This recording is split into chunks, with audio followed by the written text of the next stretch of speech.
लालबागच्या राजाच्या मंडपामध्ये आता गर्दी ओसरलेली आहे। मराठा आंदोलनामुळे मंडपामध्ये जेमतेम गर्दी पाहायला मिळते। पाऊस आणि आंदोलनामुळे मुंबईकर आता घरीच बसल्याचं आपल्याला चित्र पाहायला मिळतंय।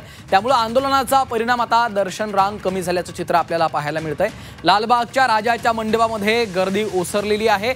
मराठा आंदोलनामुळे मंडपामध्ये जेमतेम गर्दी पाहायला मिळते, कारण आज अनेक भागांमध्ये पाऊस झालेला आहे। दुसरीकडे जरांगे पाटलांचं आंदोलन देखील मुंबईमध्ये होतंय। त्यामुळे पाऊस आणि या आंदोलनामुळे मुंबईकरांनी घरीच राहण्याचं पसंत केलेलं आहे। या आंदोलनाचा परिणाम आता दर्शन रांगेवर देखील झालेला आपल्याला पाहायला मिळतोय। एरवी लालबागच्या राजाच्या दर्शनाला मोठी गर्दी होत असते, मात्र आता ही गर्दी काहीशी ओसरल्याचं चित्र आहे। आणि या संदर्भात अधिकचे अपडेट्स घेऊयात। आमच्या प्रतिनिधी मनश्री पाठक सध्या आपल्यासोबत थेट जोडल्या गेलेले आहेत। मनश्री, आपण पाहतोय काही भागांमध्ये मुंबईच्या आज तुरळक पाऊस झालाय, दुसरीकडे मराठा आंदोलन देखील होतंय। आझाद मैदानावर जरांगे पाटील उपोषणाला बसलेले आहेत, त्यामुळे लालबागच्या राजाच्या मंडपामधली गर्दी आता ओसरल्याचं चित्र पाहायला मिळतंय। मनश्री,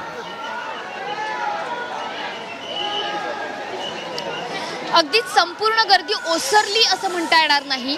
तुलनेने आज गर्दी कमी आहे, कारण लालबागच्या राजाला बघण्यासाठी महाराष्ट्राच्या कानाकोपऱ्यातून लोक येत असतात, देशाच्या कानाकोपऱ्यातून येत असतात। मात्र आज मुंबईतले अनेक रस्ते बंद आहेत। जर माझ्या बाजूची ही दर्शन रांग तुम्ही बघाल, पदस्पर्शाची रांग आहे, त्यासोबतच मुखदर्शनाची सुद्धा रांग आहे। मात्र ही जी रांग आहे तिचा पुढे सरकण्याचा वेग आज नेहमीपेक्षा जास्त असलेला आपल्याला बघायला मिळतोय। त्याच्यामुळे आधीपर्यंत म्हणजे रोजच आपण अनेक किलोमीटरपर्यंतच्या रांगा बघतो लालबागच्या दर्शनासाठी, मात्र आज जे चित्र बघायला मिळतंय की रांगा आहेत मात्र त्या वेगाने पुढे देखील सरकतायत। कुठेही गर्दीचा खोळंबा होत नाहीये। त्याच्यामुळे आज मनोज जरांगे पाटील यांच्या सोबत मराठा आंदोलनाचं जे भगवं वादळ मुंबईत येऊन पोहोचलं, त्यानंतर त्याचा परिणाम आपल्याला बघायला मिळतोय की मुंबईतले अनेक रस्ते हे बंद झाले। सोबतच पावसानं सुद्धा हजेरी लावलेली आज मुंबईत, आणि सोबतच मराठा आंदोलन हे सुद्धा मुंबईत आलेलं आहे। त्यामुळे रोजच्या पेक्षा गर्दी आपल्याला कमी असलेली बघायला मिळते। कुठून आलात तुम्ही? हॅलो, कुठून आलात तुम्ही? वडोदरावरून आलेला आहात। तुम्ही कुठून आलात? वडोदरा से। अच्छा, वडोदरावरून आलेले आहेत, तळोजामधून आलेले आहेत, अनेक तरुण आहेत हे खरं तर। मला सांगा, तुम्ही कुठून आलेला आहात? आम्ही इकडचेच आहोत। आज रोजच्या पेक्षा गर्दी कमी असल्याचं चित्र बघायला मिळतंय। हो, कमी आहे गर्दी। आज गर्दी कमी आहे, कशामुळे काय सांगता येईल का? आज अनेक रस्ते बंद आहेत मुंबईतले मराठा आंदोलनामुळे, पाऊस सुरू आहे। बरोबर, आता बघितलं मराठा आंदोलन आम्ही सीएससी वरून आलो आता। बरं, तिकडचे रस्ते बंद आहेत?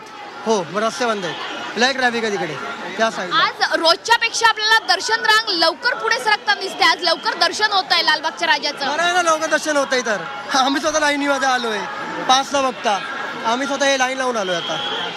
पण मग आज गर्दी कमी असल्याचं चित्र बघायला मिळतंय दर्शन रांगेसाठी। हो, आता काय बोलायचं वरती, म्हणजे आपण बघतोय की गर्दी जी नेहमी असते तशीच गर्दी लालबागच्या राजाला आपल्याला दर्शन रांगेत बघायला मिळते, कारण टप्प्याटप्प्याने भाविक हे सोडले जातात। मात्र दर्शन रांग वेगाने पुढे सरकते आहे।